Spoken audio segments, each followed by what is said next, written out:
Halo, selamat sore teman-teman. Sekarang kami berada di Cafe Kopi Mane bersama Bapak Bone dan teman saya Tika. Di sini saya mempersilakan teman Tika untuk bertanya. Selamat sore Bapak. Selamat sore. Langsung saja ke pertanyaan pertama. Kira-kira apa motivasi Bapak sehingga Bapak mendirikan usaha ini?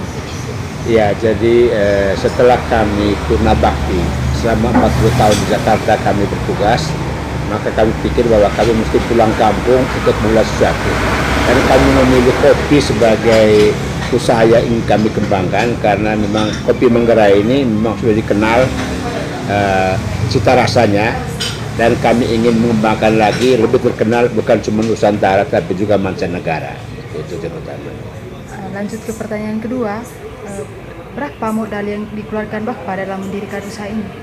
Nah, di luar gedung tentunya atau tempat ini kira-kira kita membutuhkan sekitar 75 juta untuk pengadaan peralatan ya, dari mesin roasting atau mesin gorengnya, kemudian peralatan lain sekitar 75 juta itu yang kami harus perlukan untuk memulai. Ya, Bapak kira-kira dalam usaha ini kan tidak terus semua lancar, itu pasti Betul. ada kerugiannya. Mungkin di bulan-bulan pertama itu kerugiannya mungkin ada rusak barang atau apa mungkin. Lagi itu Bang. Sebenarnya pasti ada, bukan kerugian sebenarnya, itu risiko daripada usaha memang, Ya. seperti umpamanya peralatan seperti gelas, cangkir, itu saja. Sementara peralatan lain tuh kami pikir bahwa karena itu tidak gampang rusak, jadi sebenarnya risikonya sangat kecil mengenai kerugian-kerugian di itu. Ya, di Kopi Mane ini kan terkenal ya dari tahun berapa ya? 2015 sampai sekarang ya. Iya. Itu lagi booming-boomingnya Kopi Mane gitu. Iya. Karena yang baru pertama ini kita dengar Kopi Mane free wifi, itu Iya, keunggulannya toh. betul. Terus yang kedua juga keunggulannya ini kita lihat model bangunannya dan juga tema bangunannya. Kalau bisa tahu Bapak, tema bangunannya ini memang pure untuk daerah Manggarai ada campurannya? Sebenarnya kita sih pada kita kembali ke alam. Jadi apa yang kita sajikan di sini sebenarnya kan produk-produk alam dari bambu, kemudian bata merah dan kayu. Karena pada umumnya sekarang ini terutama untuk orang asing, mereka sudah terlalu biasa dengan gedung-gedung bagus, sehingga memang yang tema etnis atau tema budaya seperti begini buat mereka itu akan sangat menarik. Iya. Itu dia punya tujuan utamanya, sehingga kami pikir bahwa memang itu yang menjadi pilihan kami untuk memilih seperti apa yang kita mau angkat. Oh ya, baik. Bapak kalau ini boleh tahu, kira-kira minuman yang paling banyak orang cari itu apa? Kalau berkaitan dengan minuman tradisionalnya, kayak kopi Mane, misalnya kopi apa yang sering dicari? Ya, jadi kami di sini memang jualan utama kami adalah kopi. Dan orang datang minum kopi di sini buat kami bukan cuma minum kopinya, tetapi juga tahu cerita kopi dan sejarah kopi. Itu merupakan keunggulan kami. Iya. Dan kopi kami selalu fresh. Artinya begini, kami tidak pernah menyiapkan bubuk kopi itu terlalu lama. Itu hanya hitungan detik saja. Jadi kami selalu menyuguhkan kopi yang fresh, karena memang kami hanya menyimpan biji kopi yang sudah disangrai, sudah digoreng, dan tidak pernah ada bubuk sebelum itu mau diseduh di kopi. Kira-kira itu keunggulan kami. Dan sementara yang lain itu merupakan variasi aja. Misalnya kita ada nanti kopi jahe, ada iya. kopi susu. Tetapi kami di sini karena kopi Manggarai itu ada dua, Arabica dan Robusta. Salah satu yang paling sekarang menjadi unggulan adalah kopi Juria. Jenis Arabica Juria itulah kopi yang paling lama dan paling langka yang ada di Manggarai ini. Itu yang merupakan semacam unggulan daripada jualan di tempat ini. Oh iya.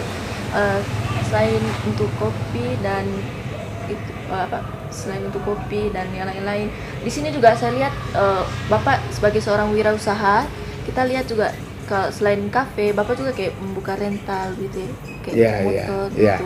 Jadi memang begini, di sini mengapa nama kami itu Kopi Mane Inspiration, karena saya pikir begini, bahwa kita itu harus memberikan inspirasi pada orang lain, dan sekaligus juga kita itu mendapat inspirasi dari orang lain, di mana memang kebutuhan turis-turis asing khususnya, mereka itu memang membutuhkan alat transportasi yang lebih fleksibel, di mana keadaan di Manggarai ini kan sangat susah untuk mendapatkan public transportation yang memadai, sehingga motor itulah merupakan salah satu alat transportasi yang paling cocok buat turis yang ingin misalnya lihat ke Liang Bua, lihat ke Werbo, lihat ke Todo, lihat ke Puting Puu. Dengan motor itu mereka lebih fleksibel. Ya.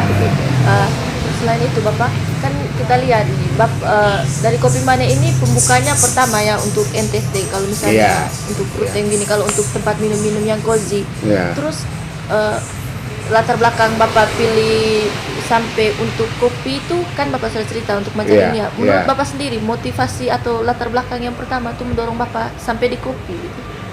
Ya, karena memang begini, berdagang kopi itu khususnya yang di Seduh ini resikonya kecil. Karena kopi itu tidak pernah basi. Sejauh itu disimpan dengan baik, maka disimpan 2 bulan, 3 bulan, 4 bulan pun tidak akan ada resiko basinya. Sehingga buat kami memang kami memilih jenis usaha kopi ini yang dengan resiko yang paling kecil. Itu kira-kira salah satu alasan ekonomisnya. Sementara alasan lain tadi itu karena memang kami ingin supaya kopi kita itu memang semakin dikenal, kira-kira itu. Terima kasih Bapak. Kalau kami lihat di sini itu Bapak kayaknya untuk Kopi Mane ini sudah, kalau di PKU itu sudah punya 6 strategi. Maksudnya 6 strategi itu 6 unsur untuk wirausaha, itu kayak metode, money dan segala macam itu sudah ada. Terus kalau misalnya untuk tenaga kerjanya Bapak, kira-kira berapa atau ada seleksi khusus tidak untuk tenaga kerja? Sebenarnya begini, kami untuk tenaga kerja kita memang harus minimum itu mereka itu berpendidikan SLTA, karena di samping tentunya mereka itu perlu menyesuaikan dengan tamu-tamu asing, ya.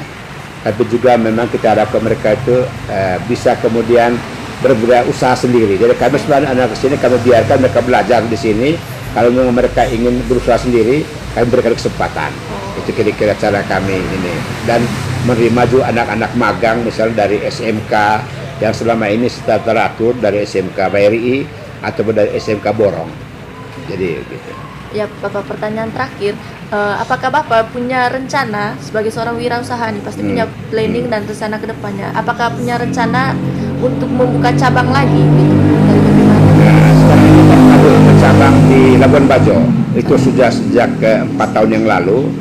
Lalu kemudian bentuk lain sekarang itu kami tidak membuka cabang tapi waralaba atau franchise dalam bahasa Inggrisnya, yaitu bahwa siapa saja yang punya tempat dan dia menjual kopi kami, maka nama itu dia harus gunakan. Dan kami sebagai insentifnya kami memberikan harga 50% daripada kopi kami ini kepada mereka. Jadi seperti Momere sekarang udah ada nama Kopi Mane Momere, tetapi itu bukan cabang, tapi dia namanya waralaba atau franchise, yaitu milik dia sendiri, cuma menggunakan nama Kopi Mane supaya merupakan suatu namanya istilahnya itu chain, rantai bisnis di Labuan Bajo, Ruteng dan Momere. Oh ya, di sini kalau saya lihat ada sistem kerjasama ya Bapak, pakai sistem kerjasama ini. Iya. Begitu Pak itu. Ya, teman-teman, mungkin sekian dulu video atau wawancara kami bersama Bapak Bone. Terima kasih telah menonton dan sampai ketemu lagi.